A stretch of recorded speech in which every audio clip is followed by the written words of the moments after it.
Good morning, everyone. My name is Segla Kosivi, a PhD student in Educational Technology at Warden University, fall quarter 2013.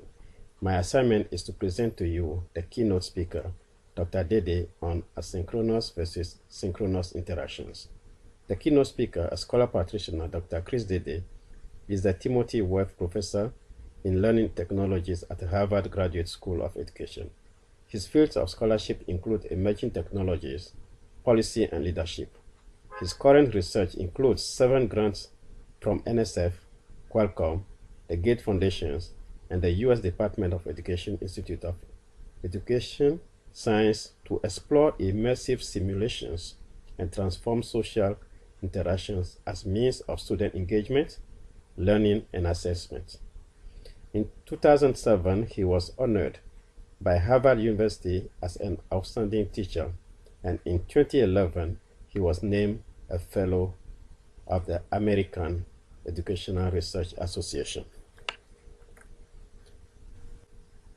In all instructional contexts, including hybrid and distance education, there is an exception that learning involves human interactions. Current instructional applications of technology provide 2 distinct forms for such interactions: asynchronous and synchronous. Interactions between instructor and learners and among students is fundamental to higher education. Teacher-student, student-teacher, student-student, student-content interactions are prerequisites to cause satisfaction to limit attrition.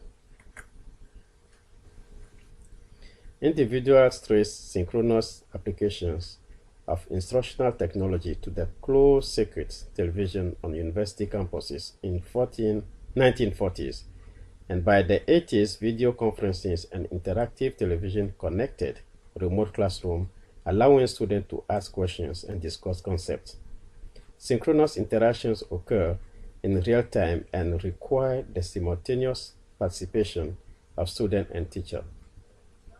Synchronous communication and collaboration tools such as synchronous text chats, audio conferencing, video conferencing, and whiteboard are increasingly important components of online learning. Asynchronous instruction has its roots in early forms of distance education such as correspondence schools. Communication was truly asynchronous because of postal delays. Asynchronous interaction occurs in delay time and does not require the simultaneous participation of students and teacher. Students experience learning event independently, and learning is not synchronized in time or space. Although asynchronous voice conferencing has proven useful in some instructional contexts, text-based conferencing is widely implemented in post-secondary education and is synonymous with asynchronous online discussion. What are some of the advantages? In a survey of educators, synchronous chat was reportedly useful for holding virtual office hours, team decision-making, brainstorming, community building, and dealing with technical issues. Identified limitations associated with a synchronous discussion included getting students online at the same time, a difficulty in moderating larger scale conversations, and lack of reflection time for students and intimidation of poor typists. The same survey, a synchronous online discussion was reportedly useful for encouraging in-depth, more thoughtful discussion.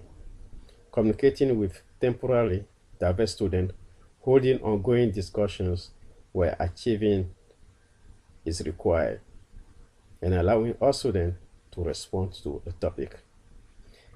Identify limitations associated with a synchronous discussion include lack of immediate feedback, students not checking in often time, length of time necessary for discussion to mature, and students feeling a sense of isolation. Based on a survey of student preference, Dede and Kremer 1999 concluded that asynchronous discussion provided a richer, more inclusive type of interchange, but required more time and provided less social interaction than synchronous chat. While synchronous discussions are more difficult to implement than asynchronous discussions, they have the advantages of providing a greater sense of presence and generating spontaneity. Need for dynamic skills.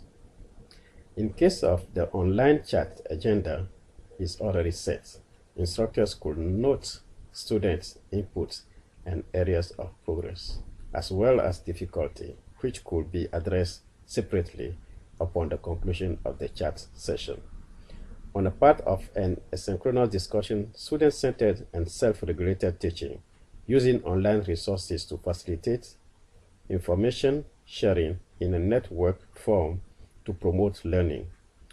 Learners show higher level cognitive processing when they demonstrate analysis, evaluation, and creation. And dynamic skills support adaptive, which is transformative and reflective learning. Adaptive learning is prescriptive, systematic, holistic, and humane.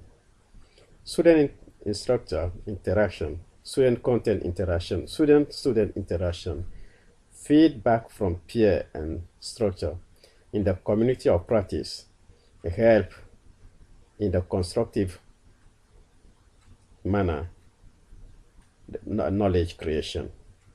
To provide a synchronous video, audio, and text-rich communication platform that simultaneously connects students to the wider affordance of the internet. Toward a dynamic technology.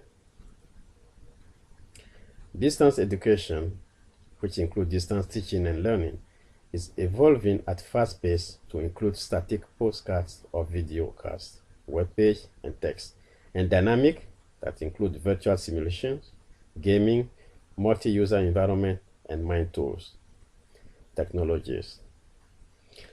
In 2008, Moeller argued that static technologies were efficient at broadcasting information and helping learners build their own knowledge, while dynamic technologies serve as catalysts to engage learners in a deep understanding, application, and transfer of knowledge through representation, manipulation, and reflection on what students knew.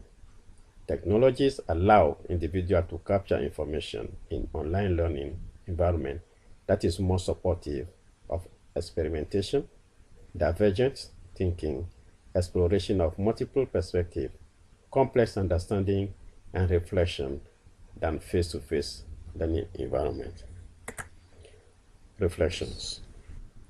In asynchronous and synchronous environments, instructional designers and subject matter experts should develop, test, and implement incipient and appropriate media and technology theories with instructional and learning theories to increase learners' interaction. The 21st century online learning environment should portray high-quality learning activities, meaningful cognitive engagement through learners' autonomy and interaction in a complementary manner, and avoid mindless activism. Ladies and gentlemen, thank you much. Let us now welcome Dr. Chris Dede.